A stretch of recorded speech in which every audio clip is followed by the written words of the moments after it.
Hey guys, welcome back to Flying in Space with Planet Head. And of course, as soon as I open my mouth, somebody stops and steps up and wants to say hi. So, hi, Maya, how are you? Fantastic, great to see you. I really don't plan this. She just sits there, and as soon as I start talking, she just needs to get in front of the camera.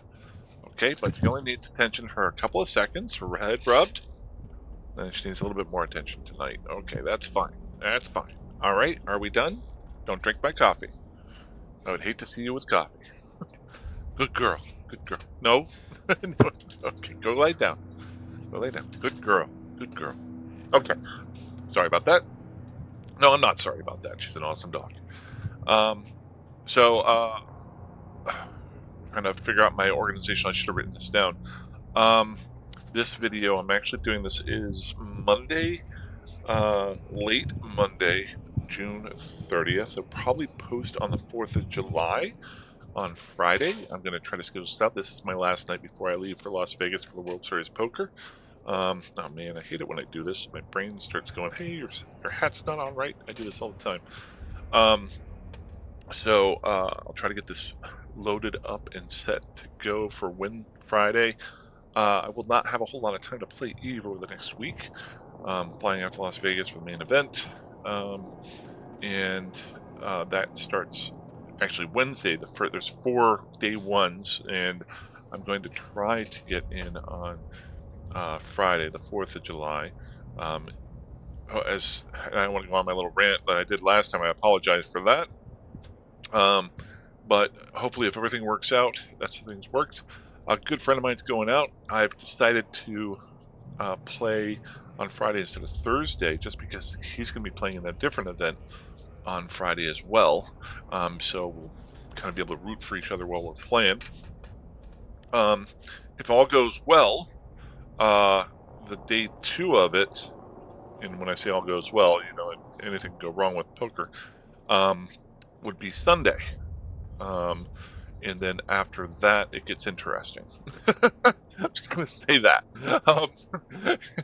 I'm just going for the experience. But I'll talk about that at the end. We're here to talk about Eve. I promised that I would do some... Oh, jeez. She's back.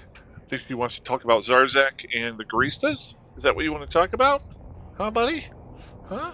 Yep, yep, yep, yep, yep, yep. Okay, okay. You're a good dog. You're a good dog. Now go lay down. Go lay down. Go lay down. Okay. Just jumping in. As you know, if you watched my last video and the last couple videos, I flew out here to venal space. Haven't had a whole lot of time to play, but that's the nice thing about doing this whole casual player thing, that when other life stuff fills in, your second job of Eve becomes your 4th job. But being a casual player right now has been really nice as far as being able to just do what I want to do. And one of those things was finding out that Zarzakh was near here, which is the pirate hub. So I pulled up the site for the wiki for that. And then also I want to go over a little bit of the lore for the Guristas, because Venal is Gurista space. I'll just pull that up over here. Now, I like to use the in-game map as much as possible, but today's video will be really a lot of third-party stuff, only for the effect that it's just easier to visualize. So if you know the main universal map, then you know up in the northern sections up here is Venal. And the whole system is controlled by the Guristas pirate faction.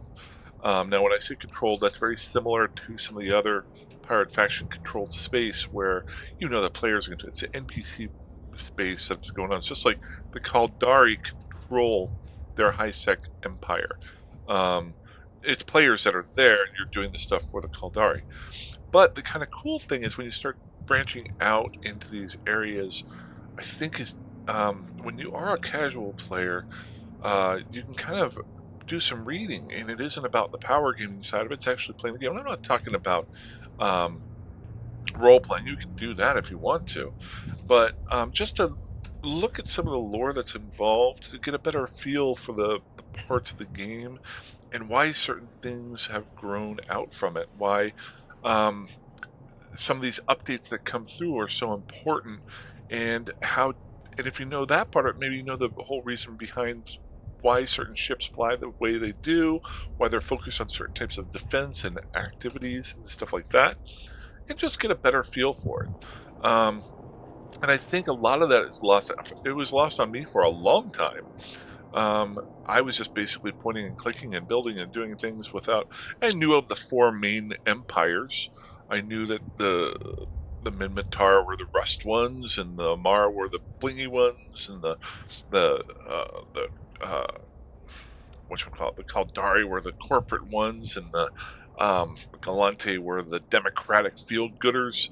Um, but I didn't know a whole lot about the lore, so this is something that I'm slowly getting into, and something that I can do when I'm not actually playing. I can read up on the lore of the game.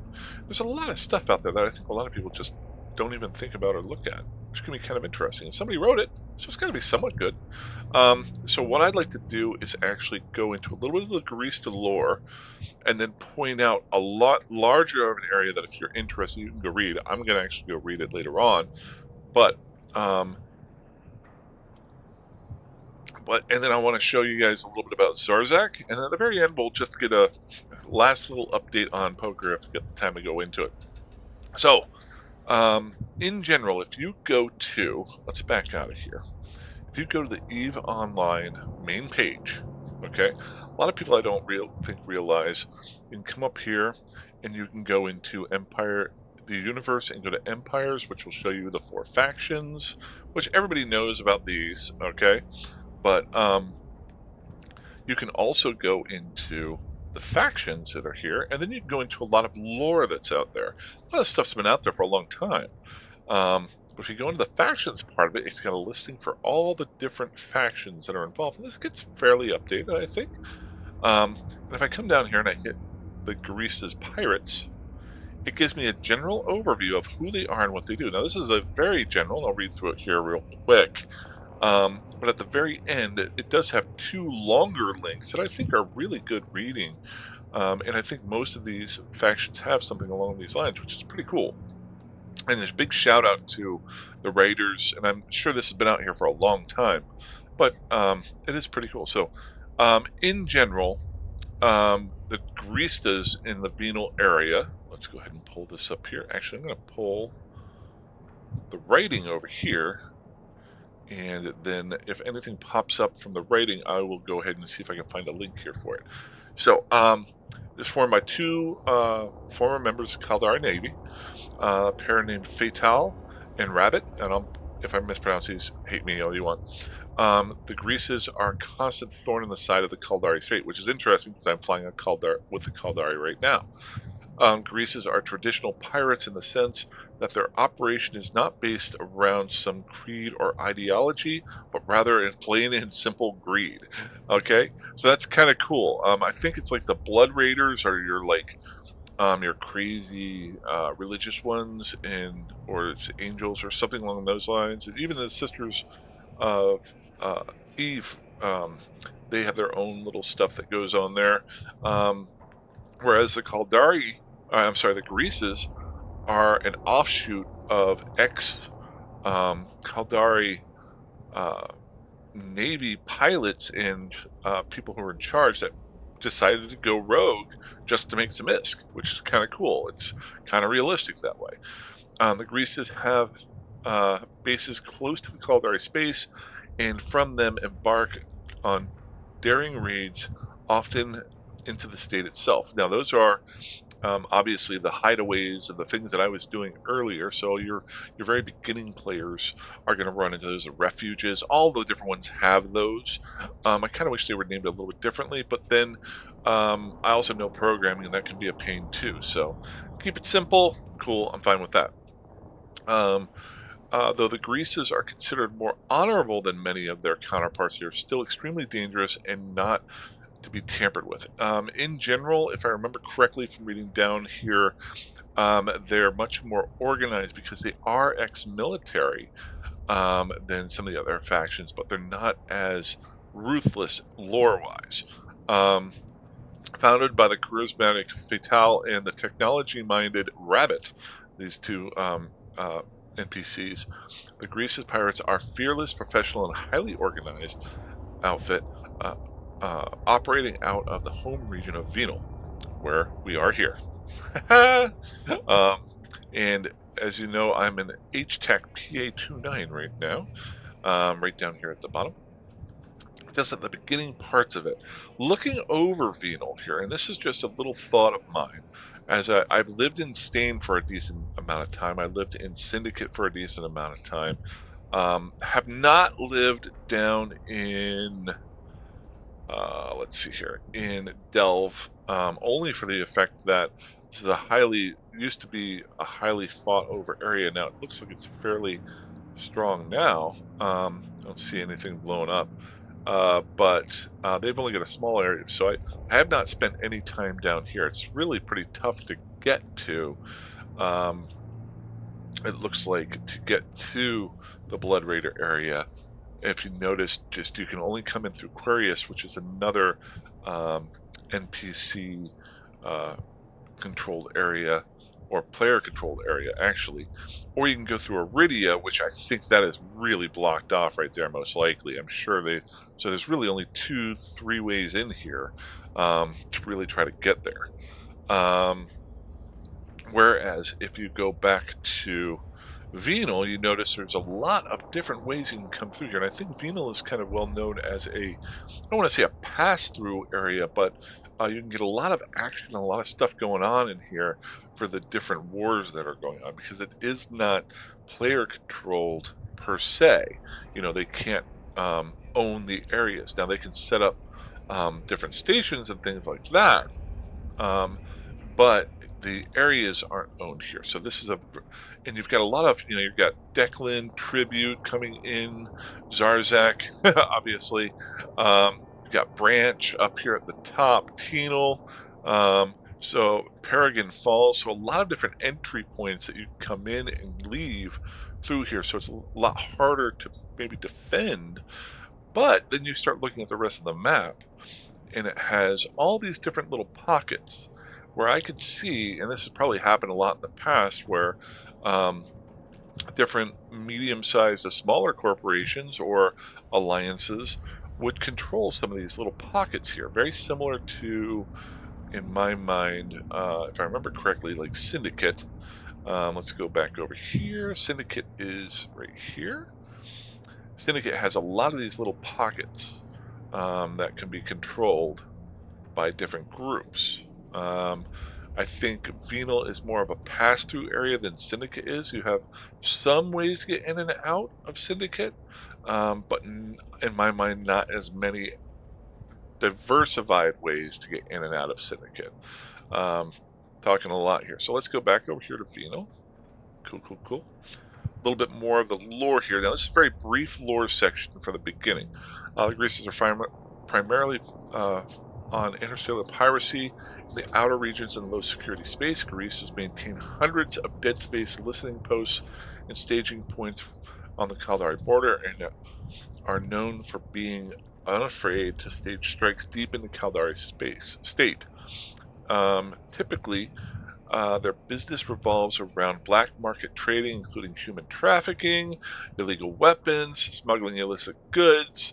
So not the nicest people in the world. Everybody thinks about being a pirate, and then you find out what they actually do, and you're like, well, I don't know. It's kind of like playing a video game and going down the bad path.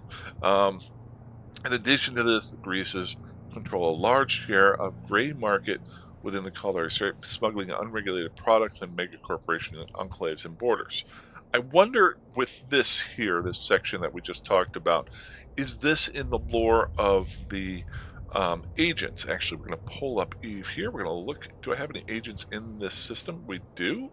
And I have one agent that is here. Let's see what they're actually asking me to do. This is a security agent under the Guristas. So let's see what they're actually requesting. The following So the Mordu's Headhunters. Um, Here is a mission suited for someone of your caliber. One of the patrols spot a Mordu's Legion strike force not far from here. We're not certain about their intentions. Blah, blah, blah. So nothing very different there. Yeah, it just looks like a shooting it. So lore-wise, this isn't telling me about this a whole lot. Now, I do know that the more missions that you, or I'm 95% sure that obviously if you do missions for these guys, it will lower your Empire space security status, or you're leveling your stuff with them. You know what I'm talking about. It's 11:45 at night.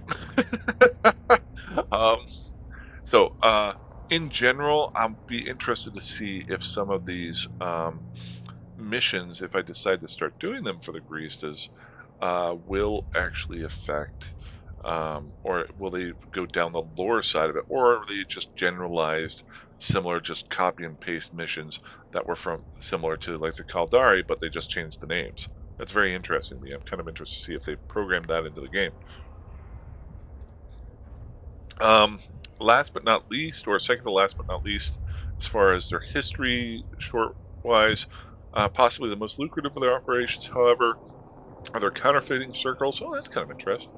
Unafraid to knock off anything from designer goods to hard currency. The Greases will bluff any market that can cut them a clean, sizable profit, which is very interesting. So they're going on the opposite side of the corporate side of the Caldari. Just one example is their illegal currency exchange, the Caldari corporate script, the largest network of its type in New Eden. So again, I'd be very interested to see if this lore here translates into the actual game, with the missions that you run. And to really find that out, you'd have to grind your way through the missions and see. So there is a little bit less last parts here. The Greases are a pirate cartel that has harassed the Caldari for some years. Greases are led by former members of the Caldari Navy and are the best organized, most disciplined pirate cartel operating in the outer regions. Their production, a recent addition to the Greases cartel, responsible for maintaining the cartel's fleets and stations. Greases production is also believed to be engaged in several top secret research things. So here's another one. Let's jump in here real quick. We're going to take a really brief look at the ships that they have. So we come on in here. We got the Serpentis. Where are Sausage Nation? There they are, the Greases. So I'm starting with the first ones. So they have 5 different ships, from frigate to destroyer to cruiser to battle cruiser to battleship. I know the Rattlesnake was a Gurista ship. Maybe I'm thinking of a different ship. Doesn't matter. And then we've got the Worm, which is normally the Merlin. I thought. That's weird. So wait 1 second. I thought a Worm was the Caldari. Maybe they've changed this since I was playing. Let's jump back out here. We'll go to Caldari. And then... is that a Worm? Hawk and a Harpy. Okay. Just want to get a good view here. Okay, so the Worm is the Gurista version, in my mind, of the, obviously the Merlin, an upgraded Merlin. And then you've got the assault frigates here, so I bet it's very similar to that. So you got the Worm here. So we're just going to look at this first one to get a general feel for it. The Koro Rabbit Gurista leader has a particular love for stealing the Caldari's ship designs. Okay. Souping them up and turning them on their creators. With the Worm, he has taken the Merlin design to so familiar to Caldari pilots and turned it into defensive powerhouse capable of firing its volleys at terrifying speed. So the upgraded Merlin, they've changed into a defensive, not defensive, but a very strong ship as well. So, and one of ours beats two of yours. Okay, I kind of like that. That's almost a t-shirt that I want to get. One of ours beats two of yours. So yeah, and with this, you've got missile damage, shield defenses, and light combat drones. Bonus to light combat drones. How many drones does this sucker get?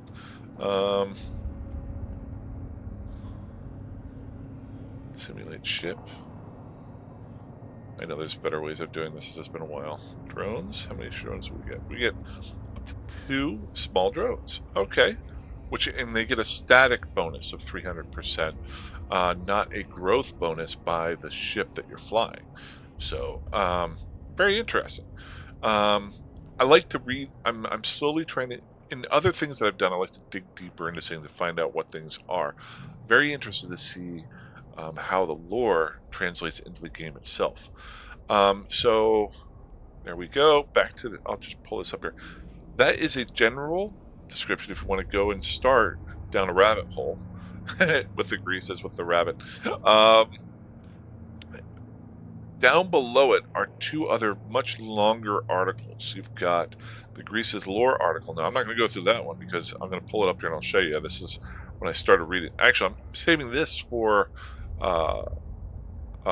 just some side time away from poker out in Las Vegas. Look at how much lore is here. This is pretty freaking cool.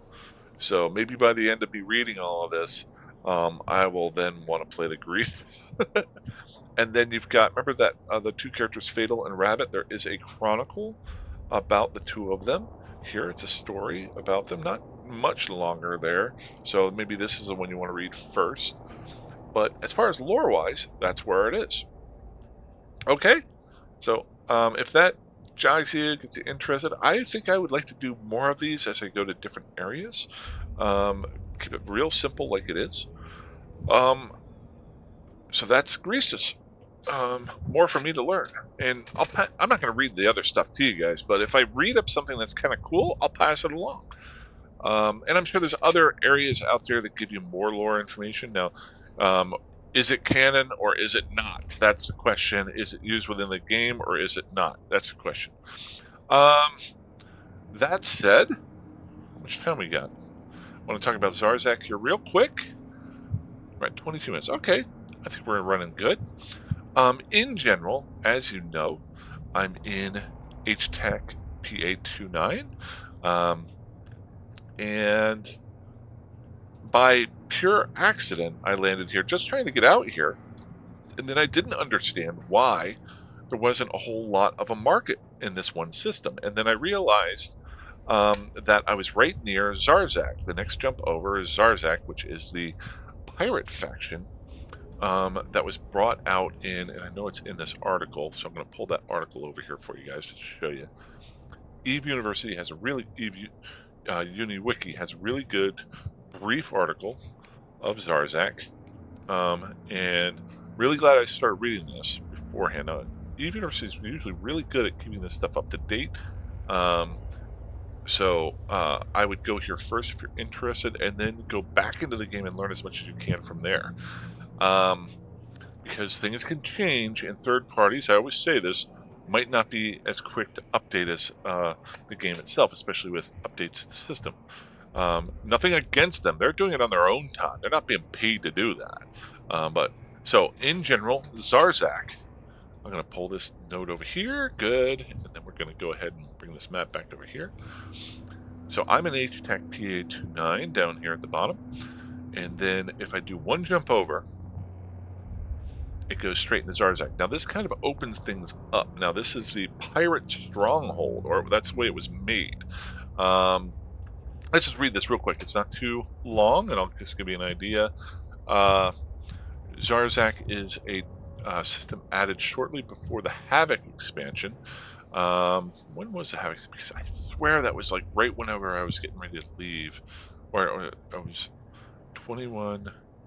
Havoc expand. This is kind of cool. They have a link here. So that was 2020. Is it 2023? 2024. Blah blah blah blah. Okay, I don't mind. They just don't have the name of the expansion on here. They have the dates of it, but they haven't done that, so I'm not going to bother with that too much. Maybe I'll be able to read that more later on.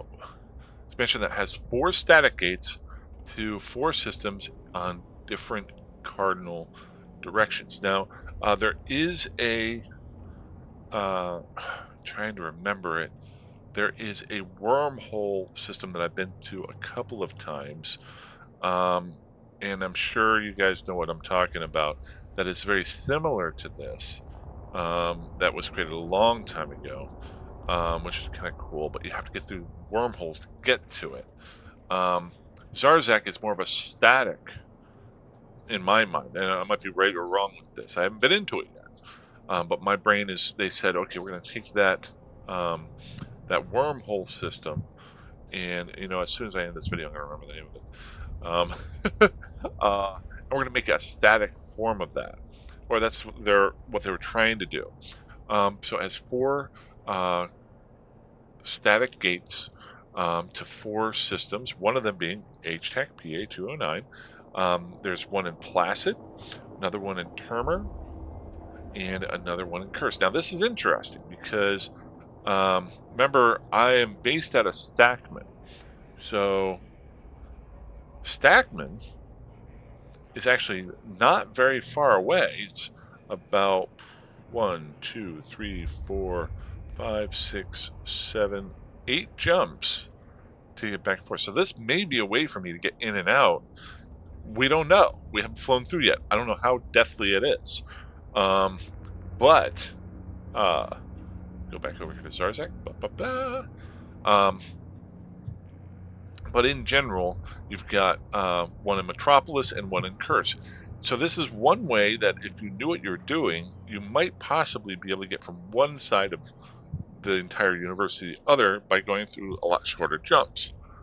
All depends on how this is being watched. Now, there is also a mechanic thing that's involved here, and there is what's called, from what I understand from this notation right here, there is a toll, a cost, to put ships through this. So I'm going to read this real quick. The intent behind the addition of Zarzakh was to make it a sort of pirate safe haven, which would be a base for pilot-aligned players' operations. Currently, there is evidence that it does not serve this purpose. So this is where your third parties can actually give you more of a player feel for it. Empire-aligned players can easily camp the system, denying safe haven for pirate-aligned players. So this is basically Unity's feeling around the game right now. That I don't know the last time this was updated. It was last modified 6 months ago. So we don't know how it's been going. We're going to take a look at it sometime whenever I get back from vacation. We're back. This is our 3rd time we're checking in. 3rd time? Okay. Yeah. Am I talking too much? Good girl. Good girl. Okay, off you go. Hey, off you go. Good girl. Okay, so here's the important part. It does say passing through a gate to Zarzakh incurs a prompt listing fee to pass through the gate. The fee seems to be based on the mass and starts at 10k IS for smaller ships and presumably goes as high as 100 million IS for capital ships. The pirate enlisted players are exempt for this fee. So if you're enlisted, say if I enlist with the Guristas, I don't have to pay this fee. That's what it says here. Then there's some other things here. I'm not going to go through them all. I don't want to waste your time if you're not interested in it. But if you are interested in it, just go to the wiki.eveuniversity.org/Zarzakh. It's got emanation lock, and players are locked to that specific gate for 6 hours, restricting them from leaving the system through any other gate. Oh, I'm sorry, that is important. So you can't go from one spot to the other as quickly as you would think. You really have to plan it out. because once you come through the first gate, you have to wait at least 6 hours before you can go through a different one. So that's important. However, players can always exit Zarzakh via the deathless shipcaster, clone jumping, or being pod killed, regardless of the lock. The lock is only applied when entering Zarzakh, and entering the system through another gate resets the timer and locks the player to the new gate. Okay, locks do not affect entry to Zarzakh from the outside. Okay, so a lot of other stuff here: restrictions, station, what the station is like in the system, the lore that's involved here, which I'll probably read up on. I'd like to see if there's more involved with that. Etymology, blah blah blah blah blah. So that is Zarzakh. Something kind of cool that might be popping up on my radar here once I get back from my trip. So hopefully, I think this will post probably midnight the morning of Friday. I will be in Las Vegas, hopefully playing in the World Series of Poker main event on Friday. I'm not giving myself, when I say I'm a casual Eve player, Eve and poker for me are very similar. I've never delved 1,000% into them. I really enjoy both of them. That's why I kind of talk about both on here. I'm never going to be a professional player, but I've always been really good at picking up games fairly well and getting into them. And poker is very similar. This is a once-in-a-lifetime chance to play. I'm not even too worried about if I make any money. Now, if I do, that's cool. But to do that, I would have to play Friday is day 1, and then day 2 is Sunday, and then day 3 is Tuesday. And if you get through day 3, it's life-changing, or almost life-changing at that point, because it'll go up to 10 days at that point. And after day 3, it goes every day after that, if I'm not mistaken. Now, to get to day 2 is not the hardest thing. If you've got to watch out for some pitfalls. Once you get to day 2, then it gets very, very interesting. You're really playing hard there, and the mental stress that's involved is very similar to mental stress of PvPing in Eve, but doing it for 12 hours straight with expensive ships. So I will try to send out an update if I do make it past Sunday, because maybe I'll do a video on Monday if I have that day off, if I actually get past the day 2, and just do it from my hotel room or something like that to give you guys an update, if I can get my computer working out there. If not, I'll post something. I don't know. But looking forward to it. And then once I get done with that, I'll be able to focus a lot more on Eve and playing that. I do have to say this. I have really enjoyed my focus on poker over the last month and a half. I took some weird shots at different things to try to relearn it, reading books and things like that to learn a little bit more. And really, it has been more of a focus on the specifics and hunkering down. I almost feel like at this point, I'm not saying I could play poker professionally, which I don't think I could ever do because I don't have the mindset for that. But it could be a nice third little job that gives me vacation money. If my side poker, because I've now played almost, I think it's over 8,000 hands of poker in the last month, that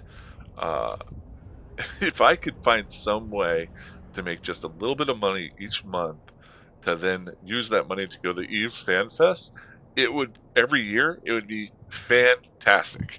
So other than that, hey guys, I'm hoping to talk to you guys soon. But if you like these videos here, just reading some stuff and doing some stuff, I really enjoy this. I think I'm gonna really enjoy doing the Guristas area right now, and then maybe I'll do some other videos about certain areas as well. So, hey, fly safe, fly dangerously, fly wherever you want. I will talk to you guys soon. Have a good one. Bye bye.